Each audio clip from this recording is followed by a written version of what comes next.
Fostering connection through authenticity, the People Pleaser podcast validates struggles, celebrates growth, and inspires positive change. Together, let's embrace vulnerability, challenge patterns, and evolve with compassion. Hello, everyone, and welcome to the People Pleaser podcast. This is Corey. And Cindy, welcome. We're so happy to be back. Yes, welcome. We are here with a newfound sense of ease, spaciousness. Like we're both just really appreciating that this is a creative project that is like something that we both really know we want to come back to. And it also, we're the boss. We're the boss of it. And we're like trying to find the balance of keeping this coming and like keeping the creativity and the enthusiasm while also navigating real life and the balance of it all. So Cindy, how are you today? I am good. I'm happy to be back at it and excited for a little bit, like you said, more spaciousness through the summer, a little bit more time to commit to this, which is exciting. Yeah, like you said, we both been doing that dance of trying to balance real life and the podcast. And I think we're both feeling just a little bit more space for it right now, which is exciting. And so what has been going on in your world? Lots of things. I'm starting a business right now. So I'm opening an art studio out of my basement, which is very exciting. Lots to do, but very excited about it. And so that's been taking up a lot of my time. And then just end of school year things with my son. So yeah, just very happy. I'm always happy when the summer season starts. Yeah. It does feel really abundant. Like it feels like time is on our side a little bit more. And there's like a collective, like deep sigh of relief. Like, okay, we've made it to the summer. I'm always so happy for not for the regiment of the school year, just the same things every week to end and just have a little bit more of a loose flow. Yeah. I always there's like a welcome that. relentlessness to the school season. I'm definitely. in it. Yeah. How about you? Yeah. So today is like day one of my summer holidays, which it's been a mixed, this past weekend has been a really like interesting process of like unwinding, like kind of loosening my grip on structure and on routine. We were chatting a little bit before we started recording just around the discomfort of that, like how it is a transition that I think, our bodies, our minds, like sometimes it takes a little bit for everything to kind of be working in flow. And so my brain still thinks that, I'm in work mode and my body's like really trying to like send signals like we can relax, like we can calm down. Fighting the need to fill the time. Totally. Yeah. That was like, I was laughing with Cindy before, like that I've made a list of ways that I'm going to relax this summer, which is like so Corey coded and just like, just really indicative of like the pace that I've been going at and like everything needs to be organized in a list. And I had a little bit of an interesting realization this week that, so I've really been like exploring ways that I'm just going to like relax and tend to my needs and take really good care of myself, refill my cup. And there's been, like, I have to admit, a part of that that's been kind of excited that like my husband is going to be working because I can really self-abandon like so quickly and so easily. And to just know that like I don't need to take care of him. Not that that's ever been his expectation. That's just my tendency is like, with my dog, with my husband, it's like, oh, there's people to take care of. Okay. Like that's going to be my focus now. And so there's been a little bit of like comfort knowing that like, I just have to take care of myself every day. Like that's going to be my number one priority. But then on Thursday last week, my husband fell off a ladder and is now off work for the week as a result, which is just kind of like, I don't know. It's just kind of hilarious really, because now my focus is like, oh, so he's actually going to be home all week and oh, he's going to be working from home. And oh, like, it's just kind of like, I'm rubbing up against not the fact that like, oh, darn, my husband's going to be home. Like, that's not the issue. The issue is like, Corey, can you still stay committed and connected to the goals you had for this time and the way you wanted to spend this time, the intentions for this time, and not just like change course completely because now my husband's home nursing a bad wrist and a bad shoulder on opposite sides of his body. So, well, I think also realizing that it's not a him issue, it's a you issue, right? It's not that he's home. It's how are you going to react to him being home? Yeah. Yes. It would be easy, I think, to be frustrated at him, to be like, you're not supposed to be home. Like, I'm supposed to have the house to myself. It's like, no. Exactly. That's not the issue. The issue is like, how can I continue to take care of myself while there are other needs that are around me and in the presence of me? Yes, for sure. Yeah. So I think like I'm going to just take this week as a transition week of like trying to just relax a little bit, like just take more time to do less. That's really, I did a little bit of journaling today, and a word that came up was ease, like living with ease. Yes. And that's just something I'm trying to really like stay connected to. I went through this about, 2 months ago. Yeah, about 2 months ago now. And I was just going at such a frenetic pace all the time. And I actually gave myself, I've never done this, almost 3 weeks. I went to the library, I took out a bunch of books and I read for like 6-7 hours a day. I've never allowed myself the space to do that. That sounds beautiful. But it kind of just gave myself this downtime. And then I stepped into something a little slower coming out of that. But I almost feel like I needed that, just that space, like, and to process. I was feeling guilty. Yes. I was struggling with the fact that I was just reading, but I really hit the point where I didn't have the energy for anything else. And I just really, for the first time in my life, allowed myself to just be in it. And it was such a gift. And I was able to come out of that and just take each day a little slower and make a little more space in each day, right? But the guilt doing it was like, I know. It's hard to cross that threshold and to just really accept like that you actually do know what you need and honoring that. Like it's one thing to know it. It's another thing to honor it and like actually let it happen.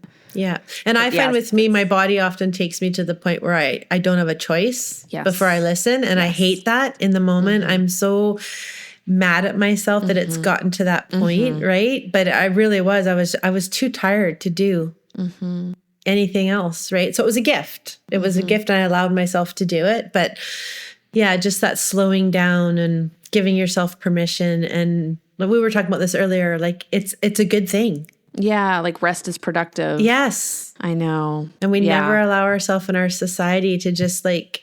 Even when we're resting, we're feeling bad about resting. And then it's so counterproductive, right? Just letting yourself fall into it, realizing there's purpose and healing in it. And I know. It's like big picture, like panning out, not really focused on like those minute, like day to day, like how am I filling my schedule? Like what am I accomplishing? I often too believe that like a lot of that is distraction and like kind of outward facing, like kind of like look at how organized I am. Look at how productive I am. Look at how much I'm accomplishing. And it's like, I've been that person to literally screenshot my to-do list and post it on social media as if it's like, I'm going to get some kind of reward at the end. It's like, girl, nobody cares. No one cares. And you shouldn't care so much. No. is really it. So it's really exciting to just, for us to both be in the space of like kind of creative spaciousness. And dear listeners, we have been talking about how to really prioritize this podcast, because although it does require effort, energy, work, it's something that we are both just so excited. So stay tuned for more. We're really hoping to like set a really good pace over the summer with yeah, just like digging deeper. We were laughing like that we did get started with this, this co-hosting format, like in the thick of our busiest and most chaotic season. And we're like, of course we did. Of course that's what, but now it almost feels like the beginning again. Like, it's like, okay, like let's really get into the purpose of all this and the intention and like how we want it to feel. And I think too, one thing I noticed is that we were quite gracious with ourselves. So we did start it because we were excited and it was a busy season, but like almost a bit of growth for both of us was that we did allow it just kind of to evolve, and we put out episodes when it worked and we weren't forcing it, and we both just trusted that it would evolve as it was meant to. And now we're both feeling, like you say, the spaciousness to really step into it. So it's very exciting. So today's episode, we are going to explore how people-pleasing shows up in our nervous system. So we are talking about a dysregulated nervous system that is often when tendencies like people-pleasing can really, really surface, is when we aren't regulated. So we want to offer the perspectives of both psychological impact, like how that is affecting our brain, our thoughts, like our mental space, and also really bringing in the awareness to the somatic experience, like what is going on in our bodies. And so just to really like set the stage, I want to just make it super clear that people-pleasing is not a personality trait. This is not something that we should have on a flag and be waving around being like, I'm a people-pleaser. Like it isn't a personality trait.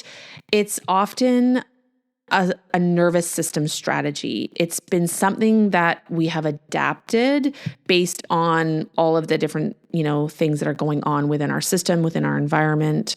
It's what our system has learned to do to stay safe, especially stay safe in relationships. So people-pleasing is a interpersonal dynamic. It's a way of coping within relationships. And when our body is dysregulated, that's because our brain is like scanning for danger. And one of the fastest ways to feel safe is to keep everybody else okay. So we kind of go into that like the opposite of what they teach you in an airplane emergency scenario where you're supposed to put your oxygen on first. People pleasers are like, don't worry about me, guys. I don't need oxygen, but I'm going to make sure that everybody else in the plane has their oxygen mask on. We actually are looking after everybody else to create a sense of safety within ourselves. So there is still that sense of self in it. What makes us safe is making sure there's mitigating the possibilities of stress or conflict or anyone feeling discomfort. Yes. So it is still rooted in our, like, taking care of our own nervous system, but in a very outward way. Kind of a roundabout way. So what a dysregulated nervous system looks like psychologically, so like in our brain and our thoughts, is overthinking after every interaction. So, those like internal thoughts afterwards, like, oh, I should have said this. Why did I say that? Oh my God, what are they thinking? How did I look? Like just that really kind of self-deprecating reel of thoughts after interactions. Rehearsing conversations, so feeling like you have to prepare yourself for these interactions. A fear of disappointing others. Difficulty identifying your own needs. This is something that I resonate with deeply. When I think about my needs, oftentimes I'm actually thinking about the other person's need. My need is their, like, to serve their needs. Yes. But actually, what are my needs? That can be really hard to discern sometimes. Another one I really resonate with is guilt when setting boundaries. So just feeling like, oh my God, I can't advocate for myself. I can't set a boundary because what if it hurts their feelings? What if they don't like it? What if it makes them uncomfortable? Over and over, yada, yada, yada. Saying yes before thinking. So kind of like being that yes man, over promising, over committing, just saying like yes, because you are just like really trying to do right by that other person. You just really want to like give them what they're asking for, even if that means saying no to yourself. Feeling responsible for other people's emotions. So thinking that like you are somehow like the mastermind behind every anybody's emotional experience, that you are the cause of it. Chronic anxiety and irritability because of that self-abandonment, because you're neglecting your own needs, like that is going to begin to become like these feelings of like anger and frustration and irritability. And like my experience is I have all these like angry, frustrated feelings. And then I'm like, but the only person I can blame is myself. Like, and that is frustrating, right? Like that can be really hard to reckon with. And then finally, just feeling on edge or exhausted by social interactions, just feeling like so completely depleted socially in relationship. It can just be like, I can walk into a social interaction and be like, oh God, like I'm going to have to just be giving myself away, over promising, over committing, having loose boundaries, letting people trample all over me. So you know what? I'm just like going to avoid that social interaction altogether because that just seems like way too much work.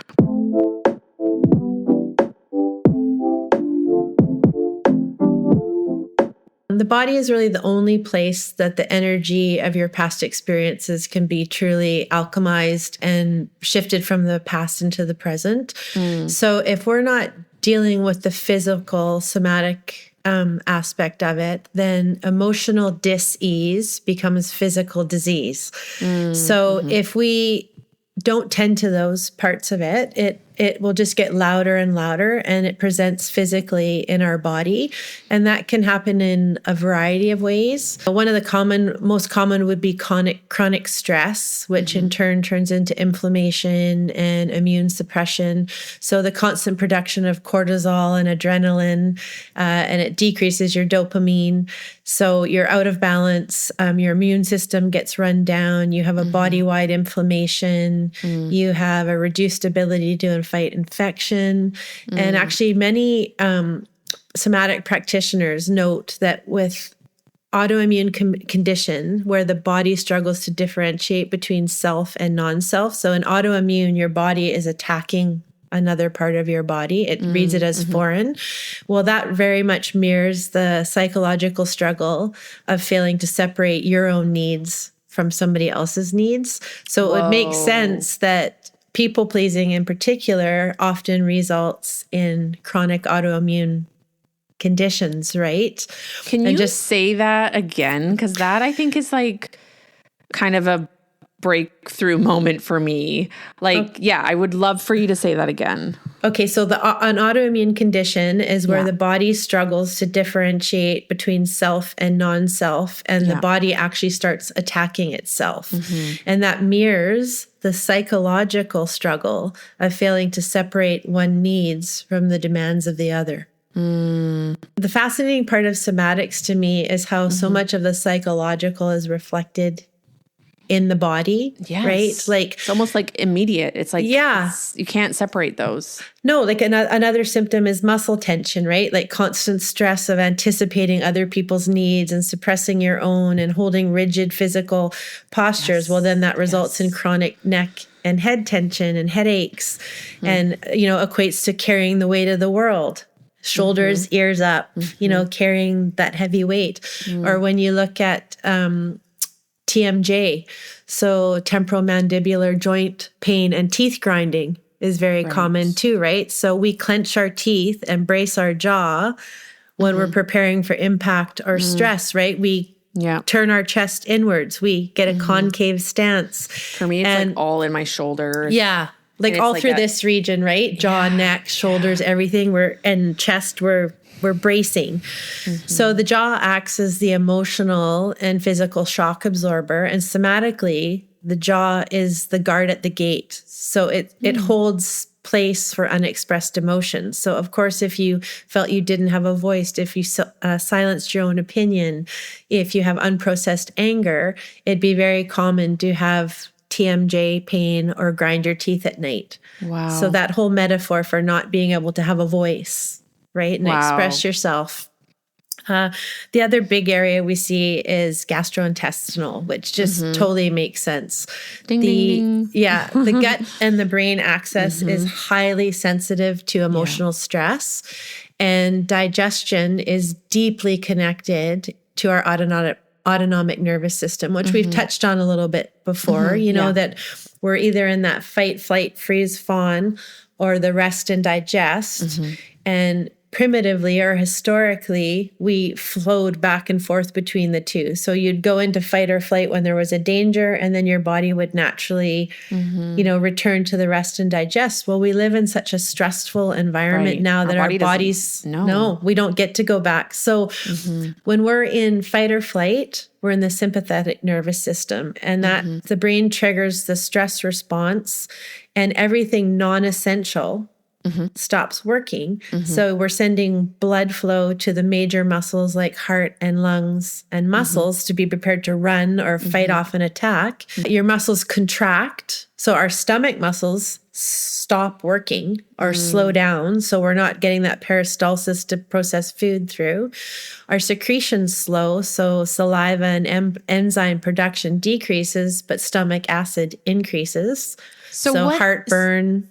What is going on when, you know, like this is an experience I've had time and time again where I'm not necessarily feeling in danger. Like I'm not but maybe I'm going in for a job interview, or I have to, I don't know, just do something that makes me nervous. And like all of a sudden I feel like I have to go poo. And I've always kind of called it like nervous poops. Like, oh God, I have a nervous. It's like right as I'm about to walk out the door, like all of a sudden, like what is going on? Because that feels like my digestion is like activated, not necessarily shutting down. Well, it's the same as, so you can have constipation because it slows down, but it can also create like this automatic release, like IBS, right? Irritable bowel is a stress related autoimmune, right? So it's that expulsion, like get it out. So we can experience both ends of that with stress, and you would still be having stress going into a job. It's not like your life's not in danger, but you're still reducing cortisol. You're still, you know, all of the stress hormones are still activated. Yeah. So like we've both had IBS, right? And for me, it's always going to come back to poop. And it's that expulsion. Like it's the stress poops. I call it, right? Yeah. But the opposite is it can also stop that movement where things just stop moving, right? So well, that's like when I go traveling, like when I go and like, it's like, I can't go to the bathroom for like 2 days because it's all of a sudden like my body's like, I don't know where you are. You just were 30,000 feet in the air and now you're in a different time zone and there's all these different foods. And like, all of a sudden it's like, that's not my body's priority all of a sudden. No, and there would be stress involved with that. It can be positive stress, but it still can be stress, right? Yeah. And the gut experiences visceral hypersensitivity too when it's stressed. So normal digestion can also feel all of a sudden painful and cause cramping. So some of the things we would experience would be like IBS, heartburn, acid reflux, bloating, constipation or diarrhea, nausea, stomach aches. All of those are when we're in the fight or flight. So basically none of your systems that are intended to support digestion are focused on digestion when we're in that state, right? And conversely, when we're in the rest and digest, the parasympathetic nervous system, it's the optimal environment. So blood's rerouted to your gut, you're getting your proper nutrient absorption. The enteric nervous system, which is the gut's own nervous system, relaxes. It allows smooth, steady muscle contractions. And food moves smoothly and naturally through your system. It also produces enough saliva, enough stomach acid, enough digestive enzymes. So everything's working as it should be, right? Yeah. The hard part is the longer you're in fight or flight, the harder it is to get back to that, right? So it totally makes sense why stomach issues are so, like, such a high correlation with fight or flight, people pleasing, you know, same with the chronic inflammation and autoimmune. It makes so much sense why those are two areas that it, you know, heavily presents in.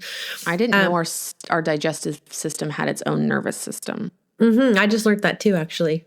The body is so amazing. It can also present as cardiovascular strain. So sustained high stress is directly linked to high blood pressure, greater rate of heart disease, and obviously sleep and sleep disturbances, fatigue, right? So worrying about other expectations, perseverating over conversations, mentally replaying interactions. All of that stuff affects our sleep pattern. Yeah. Constantly overcommitting depletes our energy, which long-term leads to chronic fatigue. And, we need quality sleep for our immune system, for concentration, hence why we have brain fog, Yeah. they're also intertwined. I'm reminded of how you, in our last episode, were talking about you and your son going for, was it an ultrasound? Mm-hmm. And just how you were the night before, like planning your script in your head. And like, that is so relatable. Like just that feeling of like, all of a sudden I'm like doing my best problem solving, like when I'm supposed to be sleeping. And it's not even that I'm problem solving. It's like, I'm actually just managing my anxiety. Yes. And I don't know why that's when these thoughts like really emerge. It feels like a self-sabotage. It feels like I know exactly that I like what I need, and what I need is rest, and what I need is time and space from, all of these stressful life things. But yeah, I was like finding that recently, like I had a really hard time falling asleep, and I was thinking about all of my counseling clients, and I was thinking about like just their well-being and like how I wanted to approach our next sessions. And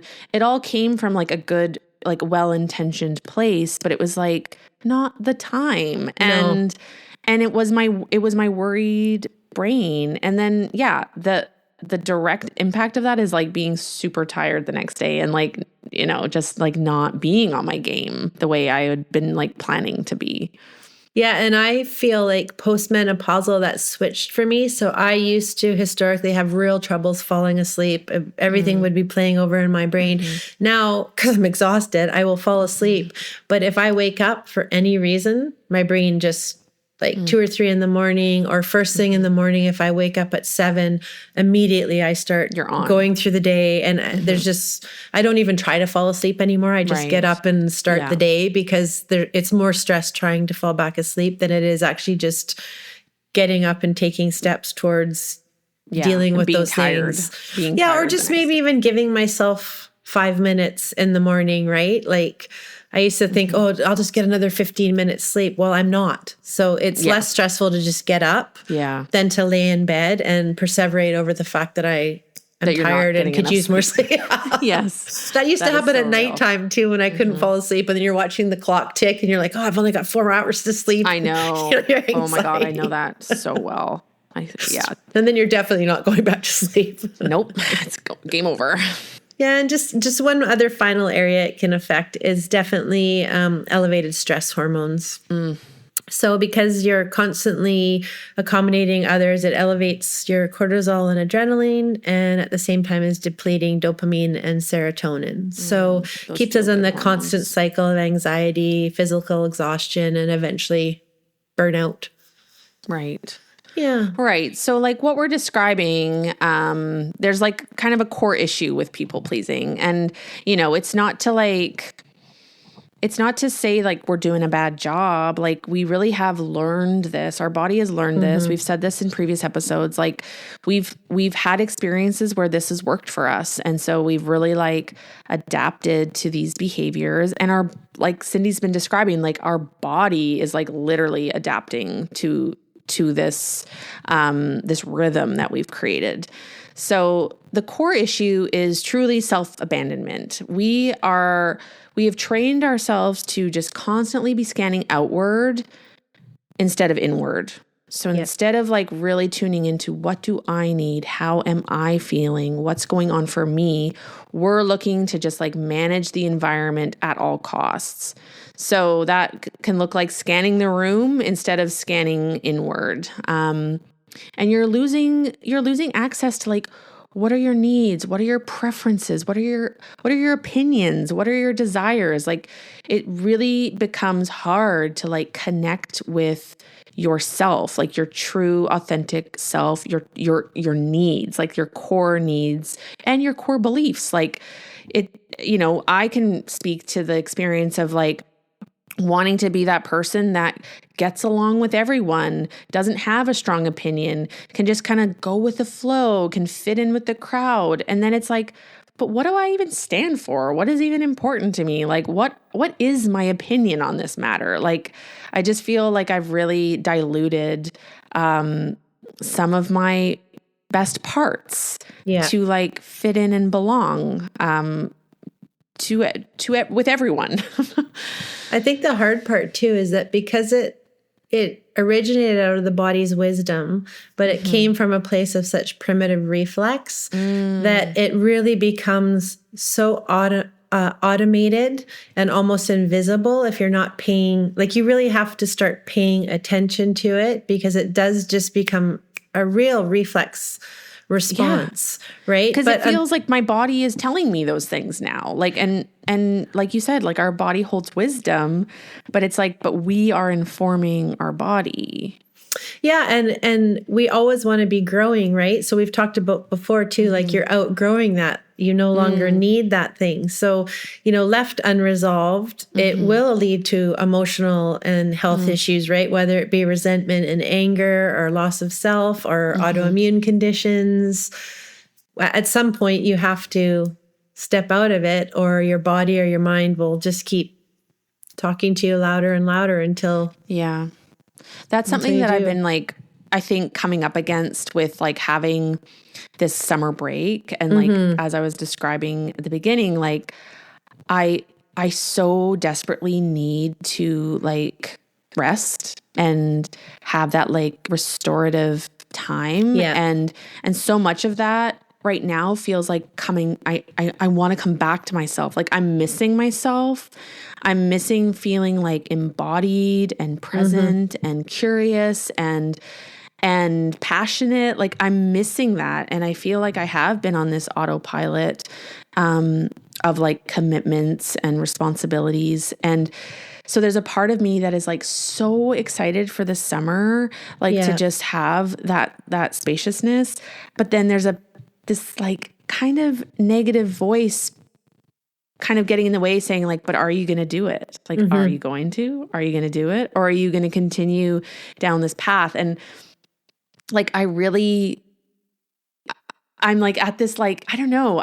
I almost feel anxious, like entering the summer with this fear that like, I'm not going to come back to myself. Like, I'm just going to like, let this pattern continue to play out. And so I just keep saying it out loud because I'm like, I need to breathe air into it. I need to like really name, like, this is a real genuine like fear. And like, there's anxiety here, and there's like a real need for it. Like I really need to listen, that there's a real, like I have a big need to come back to myself and like reacquaint myself with myself. Well, and I think the first step is always awareness, right? Like, so you being aware that you're challenging yourself that way is great. And the analogy is like when you change and then people in your life don't like you changing. So they try and put you back into that box, right? Because that's the role you've played. Yes. Well, we do that to ourselves as well. Yes. Right. Yes. So yourself is, no, wait a second. This is uncomfortable, right? Yeah. This is my role. So we go through the same kind of dialogue with ourselves that we experience in relationship, I think. Right. But all we can do is lean into that awareness. And I keep going back to this, but because it is so primitive and reflex, it takes a rewiring and a reconditioning to transition out of it. It's not like, oh, I'm aware of it and now it's going to be different, because it's a very reflex rote response. Right. So it takes time. It just takes time. And really it's that awareness, sitting in it, feeling it. Yeah. Being curious, all those things we talk about, right? Yeah. I was like, obviously I've been laughing about my list of ways that I'm going to like take care of myself, but my list.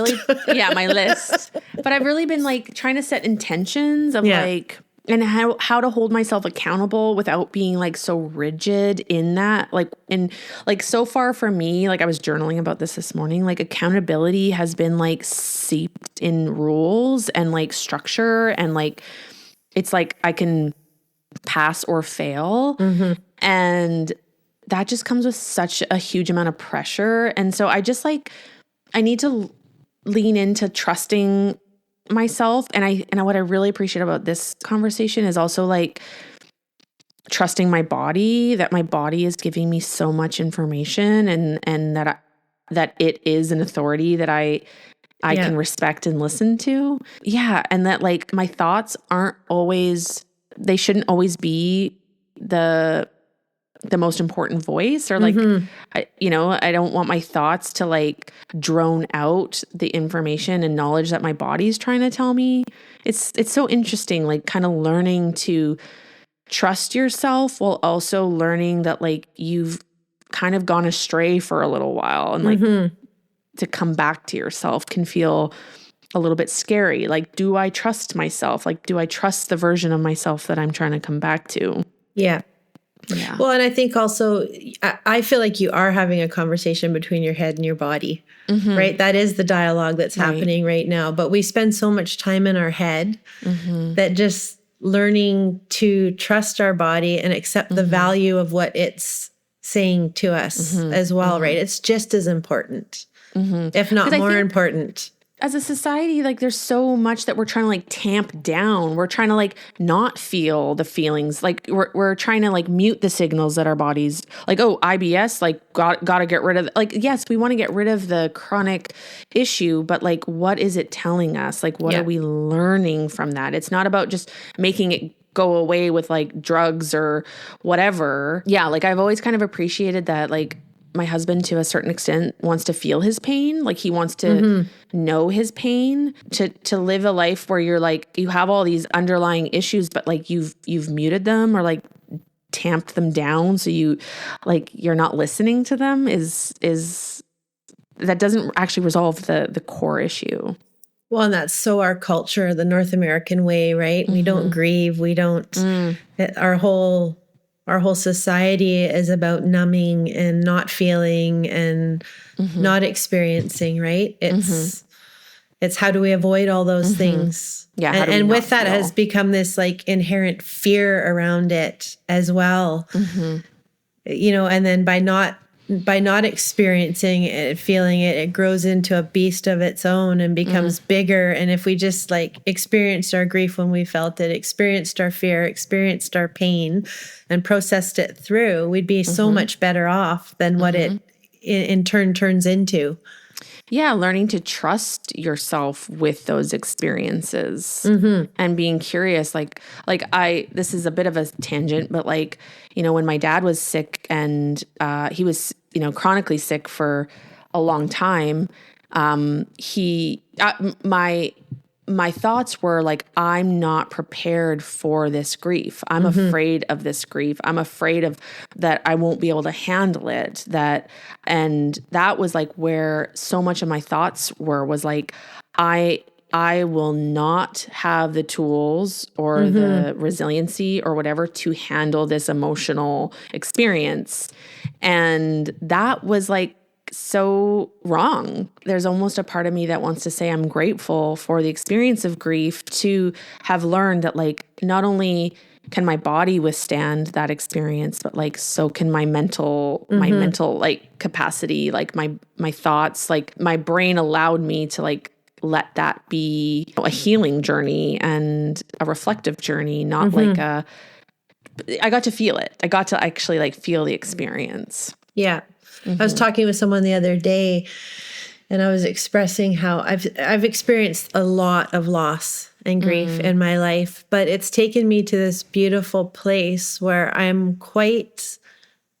feel quite pragmatic about it, like the cycle of life, and just like now I have a friend that lost a grandparent, in their late 80s.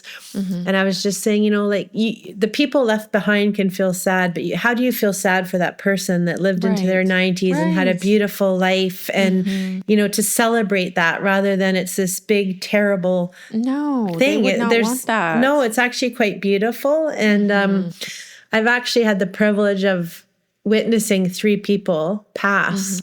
And there's such beauty in it. Like really each time was a beautiful moment. And through that, I kind of, there's this thing that happens. There really is like this moment of just like overwhelming peace in it. And through that, I realized, I think that I could probably work in palliative care. Like I could do it because I do find something beautiful. But then I also thought, as a people pleaser, sure. So I can take care of everyone else in their grief.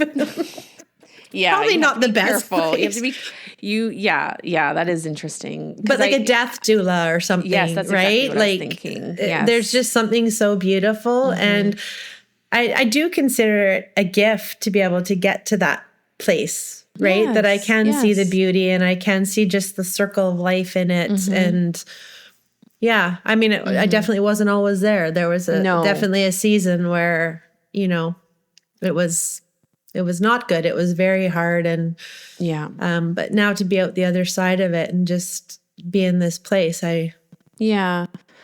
growing up, I lost a few friends in really tragic ways, and I think that, to have those be kind of my first experiences with loss was quite sad. There was a lot of sadness and it did feel really unfair. And so, I do want to bring that experience to the forefront because that is, it sometimes takes time to understand some of these emotional experiences. And I think also it depends, like that's a very different situation, right? Yes, totally. Like a child passing before a parent is never going to feel, it just feels in the grand scheme of things, not the way things are supposed to happen, right? So there's something a little more tragic in that situation. Yeah. Yeah. Yeah, but it's like all a part of our, like this human experience we get to have of like these different experiences that life isn't always happy and what we want, what we expect. And I think for us, like the conversation is about like, but how do you trust yourself to take care of yourself, be aware of what's going on for you, name it. We are at this juncture of like really like being open to the life experiences that we have and like wanting to not just understand them, but like use them as ways of further understanding ourselves and like what those needs are. Yeah. And I think the word that comes up for me all the time is just remaining curious, right? Like we talk about this a lot, when you notice the people-pleasing tendencies, it's not self-condemnation or judgment, or it's to be curious. Okay, what is coming up for me right now? Well, what in this situation is invoking my people-pleasing tendencies? And because it's through curiosity that you build awareness, and with awareness that you can then start, making different decisions or trying to respond differently, or even more importantly, learning to sit in the discomfort of it. Right. Like rather than stepping into people pleasing. Yes. I'm just going to sit here and realize I don't actually have to fix this situation. Right. This isn't that no one's asking that of me. No. And the situation isn't asking that of me. Yeah. Yeah. So one thing, I want us to think about is like, what does come first when we're sort of looking at our people pleasing, like when we are recognizing it as us being in a dysregulated nervous system, what do we do first? Like, do we try to find that like those self-regulation tools, or do we start seeking therapy? Like, and I'm just here to say that there isn't like a right or wrong. No. Like you are the expert of your own experience. One perspective I do want to share is that like you won't necessarily, and I kind of touched on this before, like you won't necessarily be able to think your way out of a dysregulated state. And so that's where, Cindy, you brought in curiosity. Like curiosity is like really going to be what serves you the most in these moments of like, what do I need? What is missing? What feels off? What is going on right now? And if you're so heightened, like sometimes you're in such a heightened state, maybe a trauma has been very recent, or, you haven't even had time to process it, just remaining open, right? Like maybe talk therapy isn't where you need to be. Maybe you need to do some somatic work and nervous system regulation first, and then return to talk therapy. Like I think they go hand in hand, but I also think like you said, Corey, there's not a right or a wrong.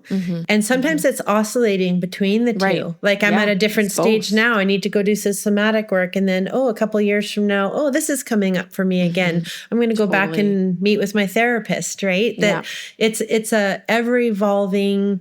And if you feel like one thing isn't working, maybe try the other. Like sometimes if you're not getting anywhere in talk therapy, it's because you need to move it through your body. Sometimes you can't step into somatic work because you need to do some therapeutic work first, right? Just really remaining open to that. Yeah, and like acknowledging that they can and will work together. Like they want to. Like that they inform each other, they support one another. And I know that can feel really meta. That can feel really like, what are we even talking about right now? So it really does depend on like each person and their juncture, but like for me, like I really liked bringing in acupuncture with talk therapy. So I was doing both at the same time. Oftentimes I like to talk like on the phone and like verbally process while I'm on a walk. Like it can be as simple as that. Like we don't have to subscribe to like big transformational changes. It's really comes back to like that intention of like, what are we moving through? What are we trying to regulate? Yes. And I think if you are going the therapeutic route, what's more important than whether you're seeing a talk therapy or doing somatic is that it be someone that's trauma informed. And yes, because the most important part so there's trauma somatic therapists, there's, the most important part is creating the container for safety and regulating your nervous system. And what trauma-informed therapy really is about co-regulation. So you need a therapist that is regulated, has a healthy nervous system themselves. And then what you do is in healing through co-regulation with that practitioner, you use their regulated nervous system to help support your dysregulated nervous system. And they help you feel safe and secure through their regulated system. Man. Right? And that feels so good. Like there have been times where I've like gone into like, it's not even necessarily my therapist. It's been like my doctor. It's been a nurse at the hospital. Like there's something so healing and supportive when like you are being met with like that support, that like, like I'm calm, I'm safe in my body. And I'm like inviting you to also be calm, be safe, be present. And like, I have like cried like so quickly, like my emotional, when I know that I feel safe is when I cry. Like and I mean, I cry for different the release, reasons, but it's like, I can let my guard down. I can be vulnerable. Like I'm safe. Like and that's, even them not even having said much, like that's where the somatics really are like palpable. Like you can really like just feel the energy, the presence. Because I once went in for an ultrasound and I was like just going through a lot of just emotional stuff, and it was an ultrasound of my bladder, so it was like pretty invasive. I laid down on the table and I wasn't at all worried about the actual procedure. Like, I'm like, okay, I can like, I understand this. I understand the science of this. But it was the way the nurse, like she just cared for me. She just like offered me so much safety. She was so attentive. She was just like, and as a people pleaser, that's like, wow. Like, but I just started bawling and she's like, and she thought I was worried about the procedure or whatever. And I was like, no, I just feel so safe. I just feel so cared for. So that's also why as a practitioner, there's times when we learn how to separate our own stress and nervous system in order to care. But there have been times when I've just had too much going on and I haven't felt like I can do that I won't see clients. Like I don't feel like ethically for me, this is a time for me to be co-regulating with you because I'm not going to do it effectively. Yes. Oh, I love that. Right. So being able to see that in myself, that I'm doing you, I feel, I mean, quite honestly, I could probably do it. Yes. But I don't feel like it's the right thing to do because I don't feel regulated enough to then step in and be responsible. Well, because just think of the impact that's going to have on you and your nervous system as a result. It's like putting more and more on your shoulders when you're already feeling like completely weighed down. And I would hate for someone to come in and feel that off of me when they're already looking for that co-regulation piece, right? Like I feel like it would be detrimental. So yeah, that's huge. So returning to the body, how do we do that in moments of feeling disconnected or heightened nervous system response? You know, there's a million ways, and we've all heard them: the deep breaths, meditation, journaling, orientating yourself in the present, spending time in nature, being creative. I think all of those are real breath work. They're all very important and very practical in the moment tools. But I also really feel like we've touched on this a little bit before already. It's also in building that capacity for discomfort.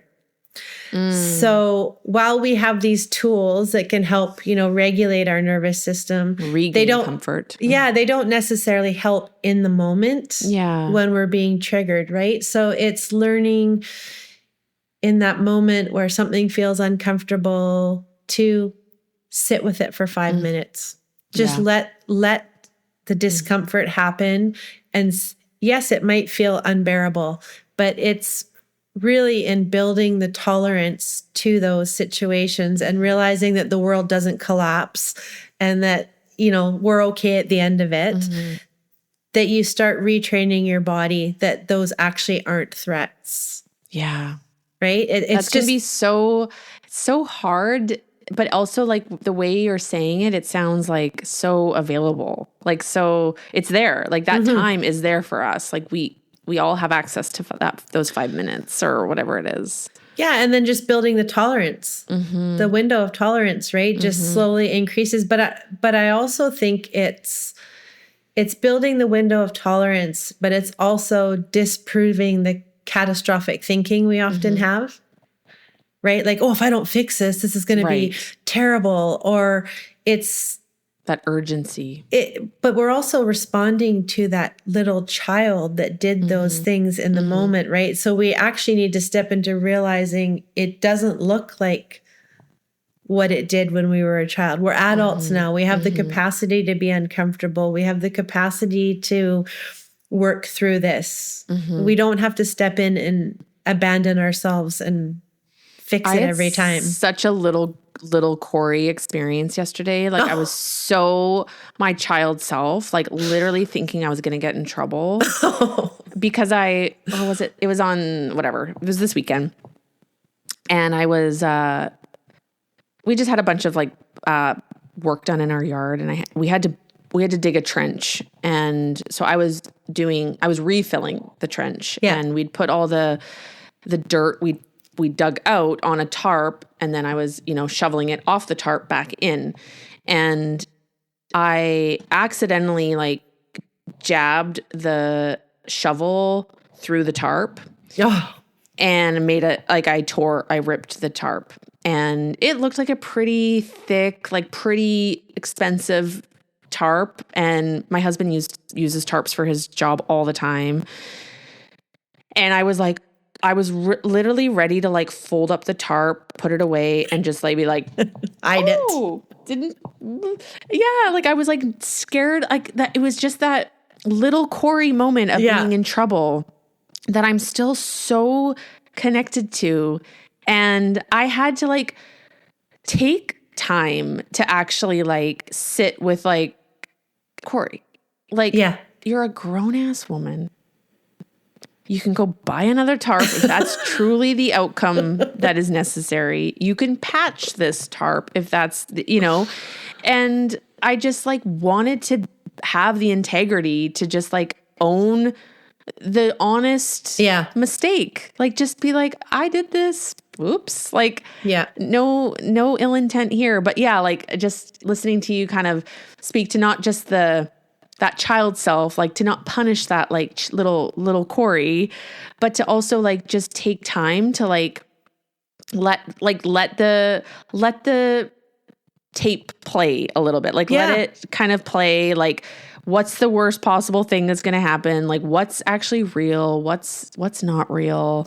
Teach your reality, right? Like teach a new reality because it's not the experience we had when we were younger. We're not that person anymore. We're adults. We're capable. So many more we skills. Have control. Yeah. No. Yeah. Yeah. It really keeps coming back to me that it's like a reprogramming and a retraining and a reteaching, right? Because we have just gotten so entrenched in these habits that no longer serve us. Like we keep saying, what's the worst that could happen? I know. Yeah. And for me, it's like still like there are these like automatic moments where I'm just there. All of a sudden, I'm just like, how am I going to like pretend that I didn't rip this hole in the tarp? And I bet if I was standing there, you actually would look like a little girl again. I know. I'd be like, yeah. Right? Like it just like takes over our whole body. It's a physical response. Even that, it's physical, right? It's a physical response. We physically retreat to being that child again. Yeah. So like in the moment, like just trying to like manage some of this people pleasing, some of these behaviors, like, that taking time is huge. Just like giving yourself that grace, giving yourself that time. You can also like pause, like a lot of like, especially in like these interpersonal type dynamics where we feel like we have to respond and appease and like get back to somebody and like give them an answer. We can actually pause. And there was, I don't remember where I learned this, but like there was kind of a rule subscribed that like you can take 24 hours to, to get back to somebody. I think for me, the step that I want to start taking is like letting people know, hey, received that request, received that, question. I have received it. That's as far as I've gotten so far. And I will get back to you when, and to just like let that, because especially as people pleasers, I think our reaction is often like not even considering our own needs, our own schedules, calendars, like our capacity, like how much else we have going on. Do we want to do this thing? Yeah. So mine was always when I said no, I felt like I had to write a letter. Yeah. Like a book as to why I can't do it. And now I know I can just say, no, sorry, that doesn't work. Full sentence. Yeah. So just giving yourself that extra time to like really do that whole like song and dance internally before you like barf it all over somebody else. Well, yes, because saying no and then having to change it is like the worst thing we could have to do. So give yourself the space to figure it out. Actually stop, pause. Do I have the capacity for this? Yeah. Like you said, do I even want to? Yeah. What a concept. Yeah. Yeah. Yeah. And so I think too, just like in the moment, you can notice, like, I feel an urgency here to say yes. Like, I feel like a pressure. I feel an expectation. Like, what's behind that urgency? What's actually informing that expectation? Oftentimes that's our own wiring, our own experience, like past experiences informing our future experiences. So just again, like, spacing things in a way that like you can start to recognize like, this feels like it's a question, but it feels like yes is the only acceptable answer. Why? Yeah. Well, I think it's also taking those moments to bring a little bit of you back into the situation, right? Everything is so programmed for the other person, like pleasing them, looking like, not disappointing them, whatever, bringing it back to yourself. Like, do I want to do this? Why am I feeling like I need to say yes? Like you said, what is the urgency here? Yeah. Why can't I just say I'm busy? Totally. This is just like the perfect example. So,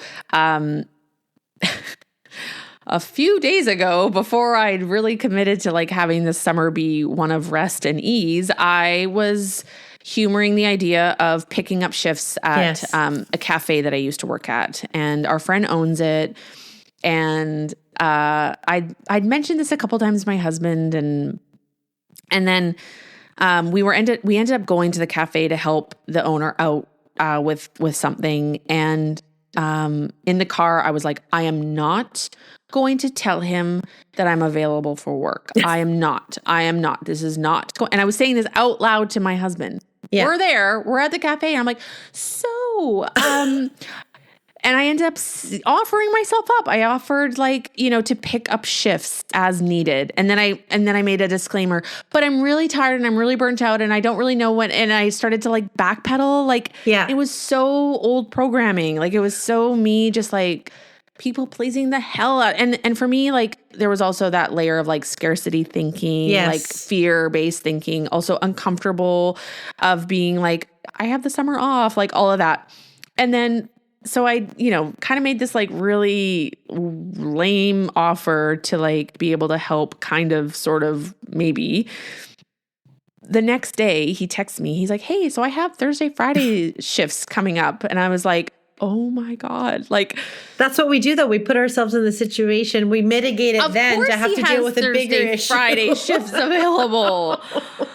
And this is actually where I'm proud of myself. I was like, okay, that is not even what I offered. Like I wasn't ever offering like to have like a regular schedule. Yeah. So that is a misunderstanding I need to clarify. And this is an opportunity for me to like really affirm like what it is that I'm offering. And, the whole reason I had trepidation in even like making this offer to begin with is because I didn't want to do it. Yeah. It was me thinking like, oh, I should do this. I can do that. Like I can like, practically.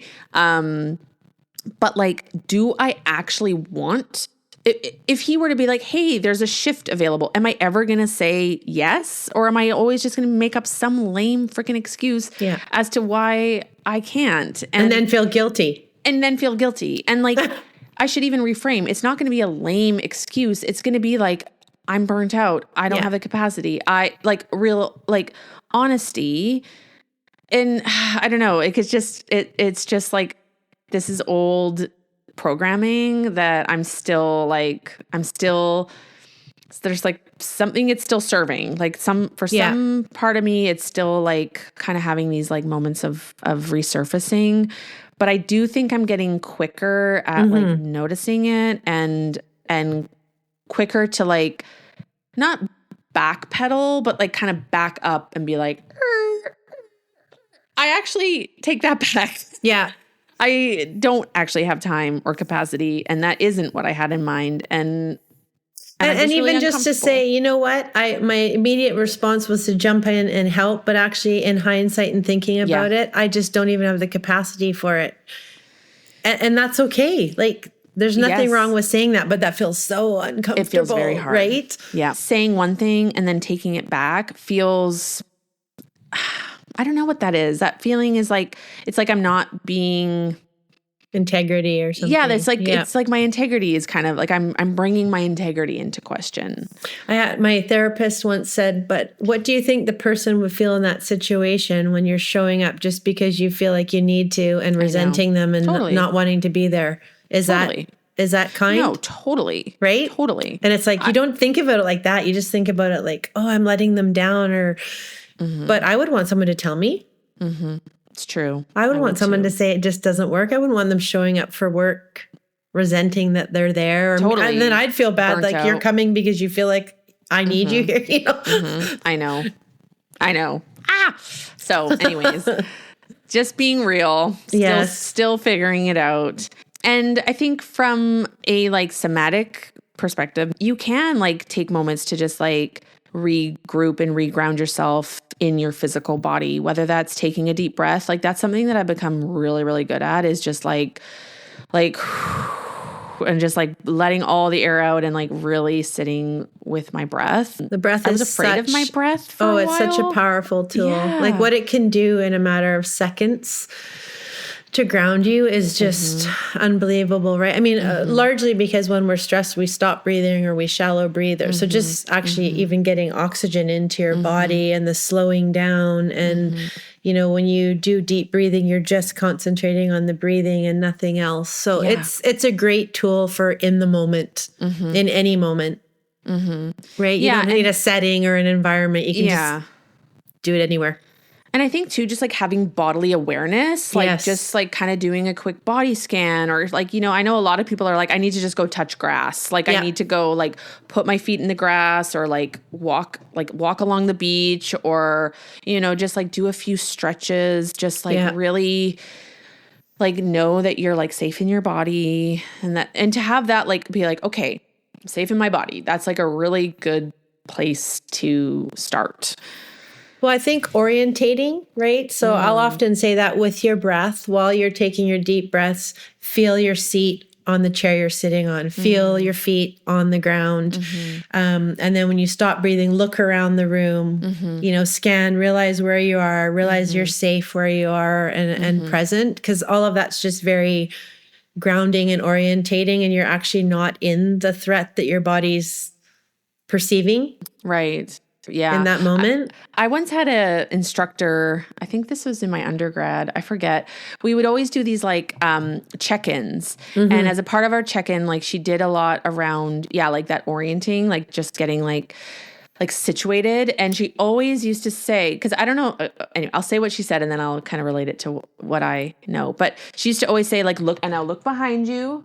Like, is there any bad guy behind you? Is there any, you know, any threat behind you? And she always had us like look behind us. And I always thought that's so funny. But I noticed recently that I went to the gym and it's a new gym that I haven't really gone to. And I found that I was just tunnel vision. I was like, I need to get to my safe space. I need to get to the machine I'm going to work on or like the equipment I'm going to work with. And I was like, I wasn't orienting myself in that new space. Yes. I was feeling anxious. So I was just like, I'm just going to like tunnel vision and not make eye contact with anybody and just like go to where I need to go. And I don't necessarily know if that's like good or bad or whatever, but that was just like what I kind of needed to do in the moment to feel safe. But then when I got to where I wanted to be, I then could kind of take in my environment and start like orienting myself because that's a new environment. Like I don't know where all the machines are. I don't know where all the equipment is. And for me, it didn't feel safe to just kind of wander around like a deer with a deer in headlights and be like, I'm lost. I'm vulnerable. Well, you actually were orientating though, because the space was unfamiliar. You looked for the one thing that was familiar. And then once you got there, you could expand that. Yeah. I just felt very like, I felt it in my body, like what you were describing earlier, just like felt really tense, felt very like I was bracing and it was like I needed to get to a vantage point where I could take in more of the environment to then plan my next moves. Anyways, I've just been having lots of experiences. It's all awareness. It's awesome. So much awareness. My brain's about to pop out of my head. Yeah. And so then I guess the last thing that I would add just around like how to kind of find these in the moment strategies is just like that gradual reconditioning, just like letting this be a gradual process of awareness. What are the small things you can kind of begin inviting in, small changes, small tweaks, and just know that this is big, big work. Like these are big patterns. This is like, this isn't going to like be an overnight change. This is just like, it's almost going to be unsatisfying in ways because it is just these like little minute changes that we are just like slowly incorporating. And like, let me be a prime example. Like I have, heightened awareness and there's certain areas of things like behaviors that I've changed and adapted, but there's still like more to come. And I don't know that I'll ever get to the point where I'm like, I'm like all, my job here is done. Like, it's just like, this is the life I get to kind of lead. Definitely. And it's just building that capacity, right? Yeah. And building that and realizing that through building that capacity and awareness and curiosity, you realize that there is actually not a threat anymore. There is actually no threat in this. I can step into this safely. And then as you do that each time, your body relaxes and you become more aware. And it's just an ever growing, evolving process. But like we've said before, it doesn't mean that like 5 years from now, something might not trigger you and like really have your tendencies rear their ugly head. But there's learning in that. There's a message in that, right? Okay, so what was it that happened then? And getting curious and our ability to kind of like de-escalate and like get back to safety. Like I wager to guess that like we will get there faster, definitely, or with more ease, feeling like it's a more supportive process of coming back to safety. Well, and that's one of the huge things about the nervous system, right? Is it's never that you're not going to be triggered or you're not going to, we've said this before, it's not going to happen. Right. A healthy nervous system is how fast do you return to that homeostasis, right? So like when we talk about the primitive, a threat comes, you go into fight or flight, and then you're supposed to come back into rest or digest. That will always happen. There will always be things that might make you feel triggered, but how quickly do we process it, realize we're safe, and return? Yeah, like the impact lessons. Yeah. So to close, I think like, just a few reminders to really just like, make sure that like people pleasing is intelligent, right? Like it has kept you safe. So this is not to demonize or, make us feel guilty for showing up in this way with these patterns. It's kept us safe. So just really knowing that it's information, and it's really good that we're listening, we're paying attention. I also think there can be release in actually doing the process of thanking your body. Thanking your body for the wisdom. Thank you for the protection it gave you, and shifting the paradigm a bit. Yeah. Thanks for looking out for me when I couldn't, when my brain was not really showing and now I'm up. going to put you over here. Yeah, exactly. Yeah. And so like we're not broken. Our system is still playing a little bit of catch up on like acknowledging, oh, we are safe. I am safe. That can just take time and like reprogramming and like repeated experiences and sometimes it feels very manual, right? It feels very like I need to sit down and like tell myself I am safe, and that's okay. Yeah. And that can be really powerful through breath work too, like the incorporation of like breathing and like mantra and just like these kind of affirmations of like I am safe, I am present, I am whole. Yeah. Can be really, really I don't know, like it seems so small, and I think it's something that we can easily dismiss. But I still encourage you to try it. Well, and I know when I do trauma imprint repair with people, sometimes sometimes people aren't ready to fully release it. Yeah. Sometimes we talk about making it smaller, moving it to somewhere else in the body.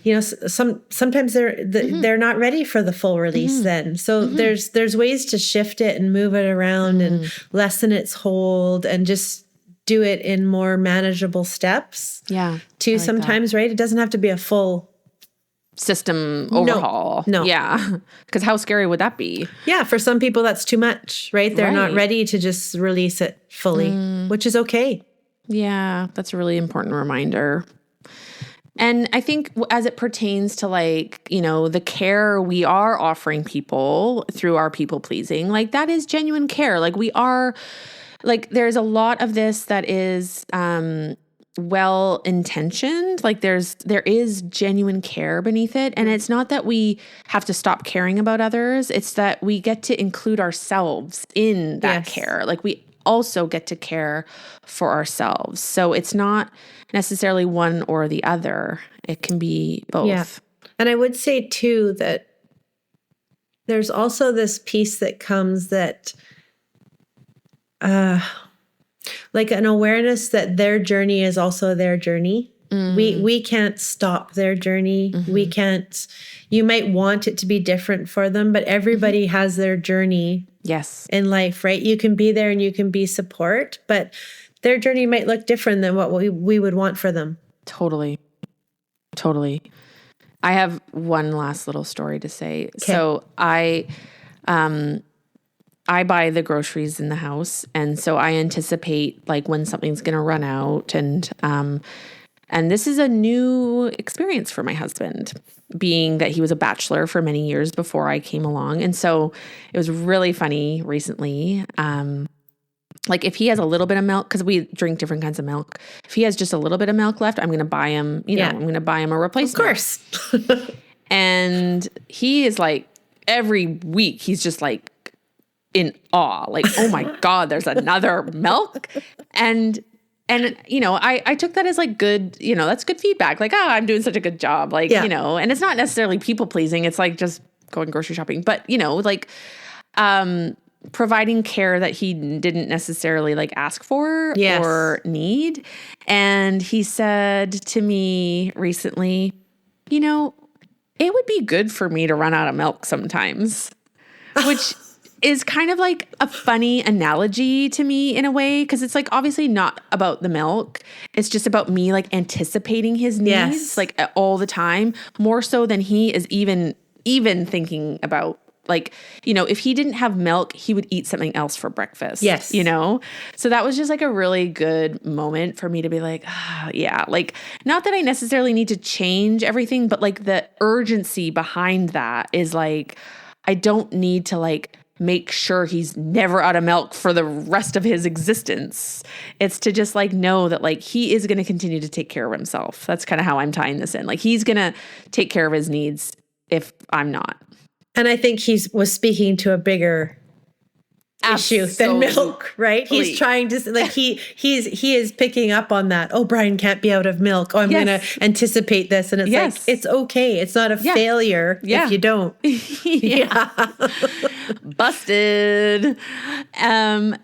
So just like really all this conversation is really, what we're hoping to achieve here is just that building awareness, building curiosity, and just like providing opportunities for reflection. Yes. So definitely. And it's a process.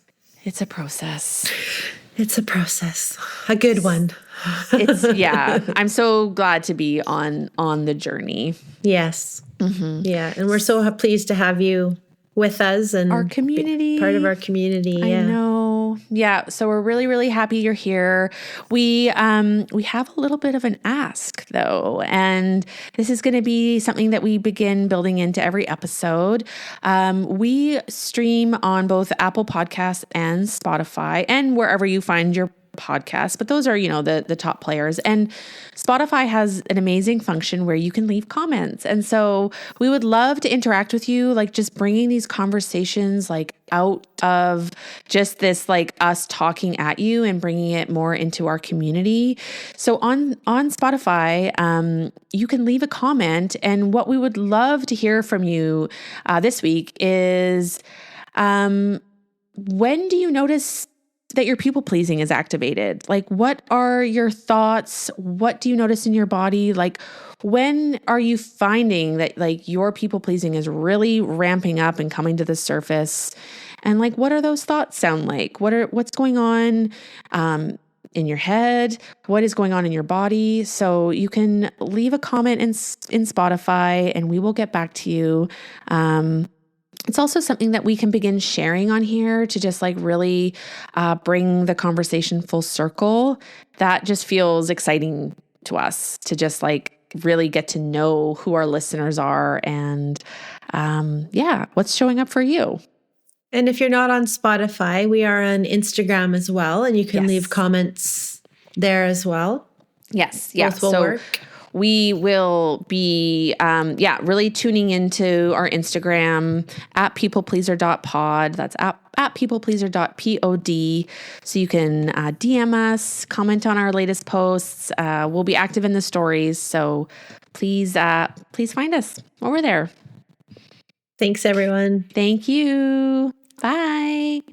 Once again, this is Corey and Cindy with the People Pleaser Podcast. Thank you for supporting the podcast. If you liked what you heard, please consider leaving a 5-star rating and a review on either Apple Podcasts or Spotify. You can find more content from us on Instagram at peoplepleaser.pod. Thanks for listening, and we'll catch you on the next episode.